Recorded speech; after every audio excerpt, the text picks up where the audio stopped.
Daniel 1 through 3.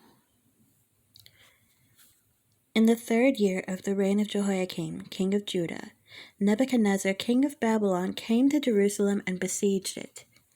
And the Lord delivered Jehoiakim, king of Judah, into his hand, along with some of the articles from the temple of God. These he carried off to the temple of his God in Babylonia, and put in the treasure house of his God.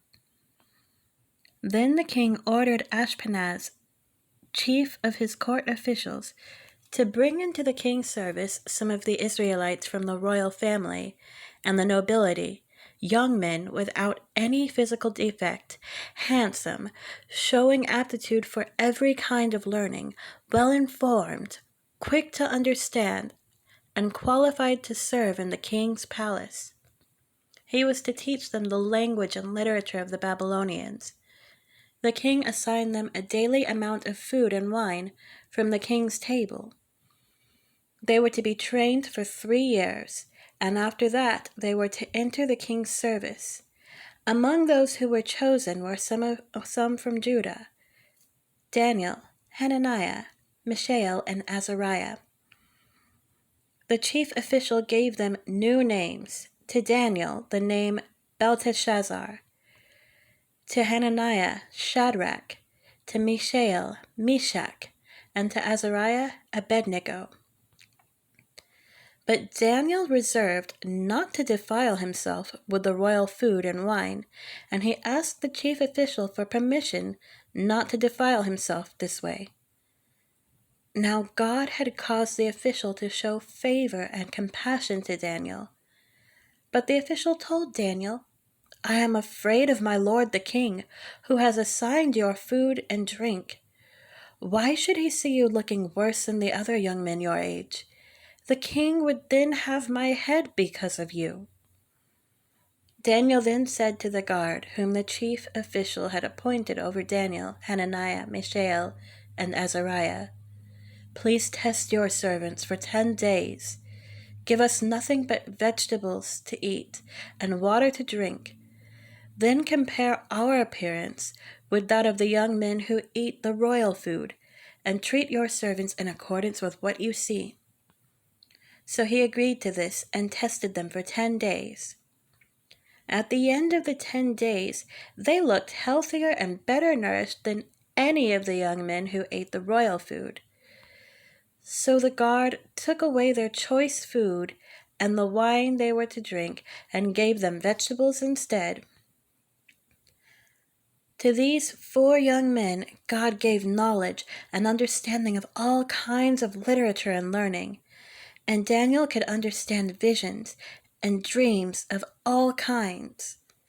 At the end of the time set by the king to bring them to his service, the chief official presented them to Nebuchadnezzar. The king talked with them, and he found none equal to Daniel, Hananiah, Mishael, and Azariah. So they entered the king's service. In every matter of wisdom and understanding about which the king questioned them, he found them 10 times better than all the magicians and enchanters in his whole kingdom. And Daniel remained there until the 1st year of King Cyrus.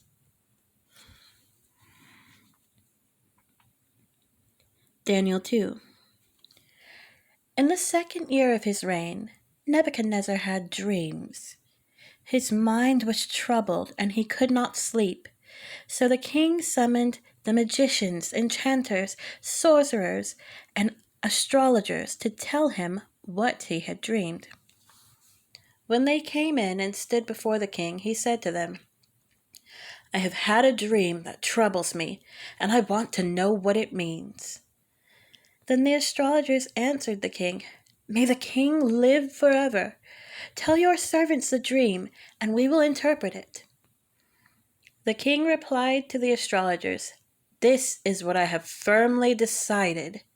If you do not tell me what my dream was and interpret it, I will have you cut into pieces and your houses turned into piles of rubble. But if you tell me the dream and explain it, you will receive from me gifts and rewards and great honor. So tell me the dream, and interpret it for me." Once more they replied, "Let the king tell his servants the dream, and we will interpret it." Then the king answered, "I am certain that you are trying to gain time, because you realize that this is what I have firmly decided. If you do not tell me the dream, there is only one penalty for you. You have conspired to tell me misleading and wicked things, hoping the situation will change. So then, tell me the dream, and I will know that you can interpret it for me." The astrologers answered the king, "There is no one on earth who can do what the king asks. No king, however great and mighty, has ever asked such a thing of any magician or enchanter or astrologer. What the king asks is too difficult. No one can reveal it to the king except the gods, and they do not live among humans." This made the king so angry and furious that he ordered the execution of all the wise men of Babylon. So the decree was issued to put the wise men to death, and men were sent to look for Daniel and his friends to put them to death. When Arioch, the commander of the king's guard, had gone out to put to death the wise men of Babylon, Daniel spoke to him with wisdom and tact. He asked the king's officer, "Why did the king issue such a harsh decree?" Arioch then explained the matter to Daniel. At this, Daniel went into the king and asked for time so that he might interpret the dream for him. Then Daniel returned to his house and explained the matter to his friends, Hananiah, Mishael, and Azariah. He urged them to plead for mercy from the God of heaven concerning this mystery, so that he and his friends might not be executed with the rest of the wise men of Babylon. During the night, the mystery was revealed to Daniel in a vision. Then Daniel praised the God of heaven and said, "Praise be to the name of God forever and ever. Wisdom and power are his. He changes times and seasons. He deposes kings and raises up others. He gives wisdom to the wise and knowledge to the discerning. He reveals deep and hidden things. He knows what lies in darkness, and light dwells with him. I thank and praise you, God of my ancestors. You have given me wisdom and power. You have made known to me what we asked of you. You have made known to us the dream of the king." Daniel went to Arioch, whom the king had appointed to execute the wise men of Babylon, and said to him, "Do not execute the wise men of Babylon. Take me to the king, and I will interpret his dream for him." Arioch took Daniel to the king at once and said, "I have found a man among the exiles of Judah who can tell the king what his dream means." The king asked Daniel, also called Belteshazzar, "Are you able to tell me what I saw in my dream and interpret it?" Daniel replied, "No wise man, enchanter, magician, or diviner can explain to the king the mystery he has asked about. But there is a God in heaven who reveals mysteries. He has shown King Nebuchadnezzar what will happen in days to come. Your dream and the visions that passed through your mind as you were lying in bed are these. As your majesty was lying there, your mind turned to things to come, and the revealer of mysteries showed you what is going to happen. As for me, this mystery has been revealed to me, not because I have greater wisdom than anyone else alive, but so that your majesty may know the interpretation, and that you may understand what went through your mind." Your majesty looked, and there before you stood a large statue, an enormous, dazzling statue, awesome in appearance. The head of the statue was made of pure gold, its chest and arms of silver, its belly and thighs of bronze, its legs of iron, its feet partly iron and partly baked clay. While you were watching, a rock was cut out, but not by human hands. It struck the statue on its feet of iron and clay and smashed them.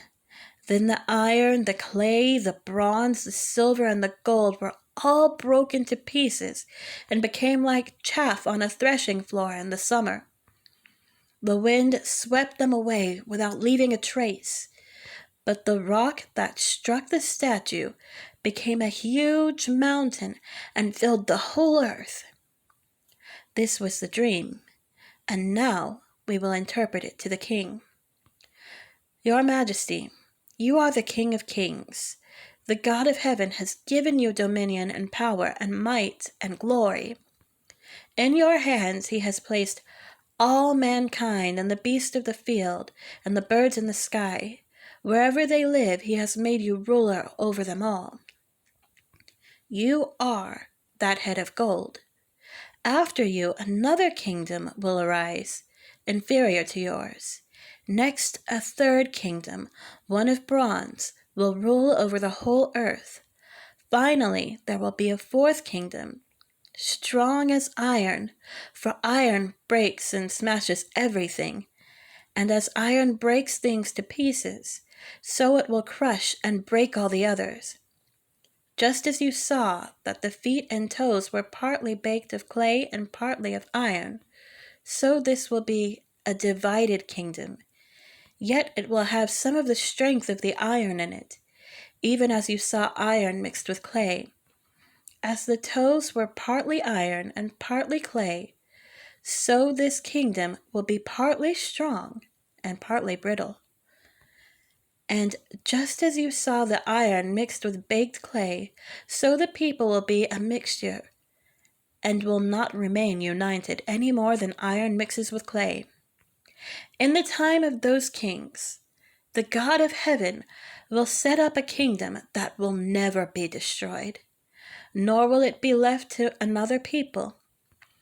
It will crush all those kingdoms and bring them to an end, but it will itself endure forever.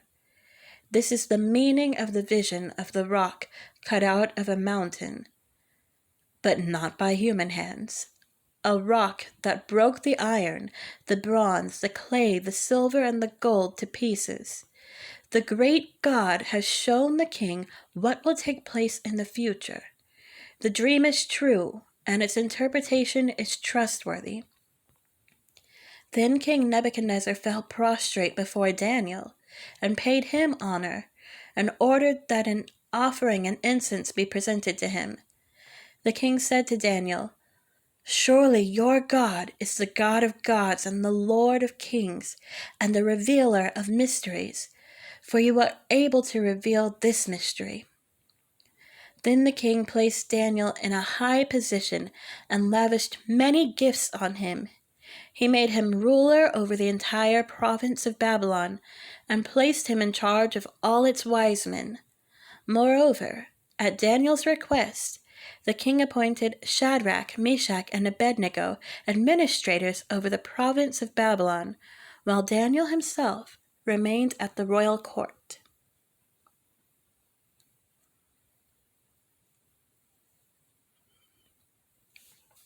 Daniel 3. King Nebuchadnezzar made an image of gold, 60 cubits high and 60 cubits wide, and set it up on the plain of Dura in the province of Babylon. He then summoned the satraps, prefects, governors, advisors, treasurers, judges, magistrates, and all the other provincial officials to come to the dedication of the image he had set up. So the satraps, prefects, governors, advisors, treasurers, judges, magistrates, and all the other provincial officials assembled for the dedication of the image that King Nebuchadnezzar had set up. And they stood before it. Then the herald loudly proclaimed, "Nations and peoples of every language, This is what you are commanded to do. As soon as you hear the sound of the horn, flute, zither, lyre, harp, pipe, and all kinds of music, you must fall down and worship the image of gold that King Nebuchadnezzar has set up. Whoever does not fall down and worship will immediately be thrown into a blazing furnace. Therefore, as soon as they heard the sound of the horn, flute, zither, lyre, harp, and all kinds of music, the nations and the peoples of every language fell down and worshipped the image of gold that King Nebuchadnezzar had set up. At this time, some astrologers came forward and denounced the Jews. They said to King Nebuchadnezzar, "May the king live forever. Your majesty has issued a decree that everyone who hears the sound of the horn, flute, zither, lyre, harp, pipe, and all kinds of music must fall down and worship the image of gold, and that whoever does not fall down and worship will be thrown into a blazing furnace. But there are some Jews whom you have set over the affairs of the province of Babylon, Shadrach, Meshach, and Abednego, who pay no attention to you, your majesty. They neither serve your gods nor worship the image of gold you have set up." Furious with rage, Nebuchadnezzar summoned Shadrach, Meshach, and Abednego. So these men were brought before the king. And Nebuchadnezzar said to them, "Is it true, Shadrach, Meshach, and Abednego, that you do not serve my gods or worship the image of gold I have set up? Now, when you hear the sound of the horn, flute, zither, lyre, harp, pipe, and all kinds of music, if you are ready to fall down and worship the image I made, very good. But if you do not worship it, you will be thrown immediately into a blazing furnace. Then what God will be able to rescue you from my hand?" Shadrach, Meshach, and Abednego replied to him, "King Nebuchadnezzar, we do not need to defend ourselves before you in this matter. If we are thrown into a blazing furnace, the God we serve is able to deliver us from it, and he will deliver us from your majesty's hand. But even if he does not, we want you to know, your majesty, that we will not serve your gods or worship the image of gold you have set up." Then Nebuchadnezzar was furious with Shadrach, Meshach, and Abednego, and his attitude toward them changed. He ordered the furnace heated 7 times hotter than usual and commanded some of the strongest soldiers in his army to tie up Shadrach, Meshach, and Abednego and throw them into the blazing furnace. So these men, wearing their robes, trousers, turbans, and other clothes, were bound and thrown into the blazing furnace. The king's command was so urgent and the furnace so hot that the flames of the fire killed the soldiers who took up Shadrach, Meshach, and Abednego. And these 3 men, firmly tied, fell into the blazing furnace. Then King Nebuchadnezzar leaped to his feet in amazement and asked his advisors, "Weren't there 3 men that we tied up and threw into the fire?" They replied, "Certainly, your majesty." He said, "Look, I see 4 men walking around in the fire, unbound and unharmed, and the 4th looks like a son of the gods." Nebuchadnezzar then approached the opening of the blazing furnace and shouted, "Shadrach, Meshach, and Abednego, servants of the Most High God, come out, come here." So Shadrach, Meshach, and Abednego came out of the fire, and the satraps, prefects, governors, and royal advisors crowded around them. They saw that the fire had not harmed their bodies, nor was a hair on their heads singed. Their robes were not scorched, and there was no smell of fire on them. Then Nebuchadnezzar said, "Praise be to the God of Shadrach, Meshach, and Abednego, who has sent his angel and rescued his servants. They trusted in him and defied the king's command and were willing to give up their lives rather than serve or worship any god except their own God. Therefore, I decree that the people of any nation or language who say anything against the God of Shadrach, Meshach, and Abednego be cut into pieces, and their houses be turned into piles of rubble, for no other God can save in this way. Then the king promoted Shadrach, Meshach, and Abednego in the province of Babylon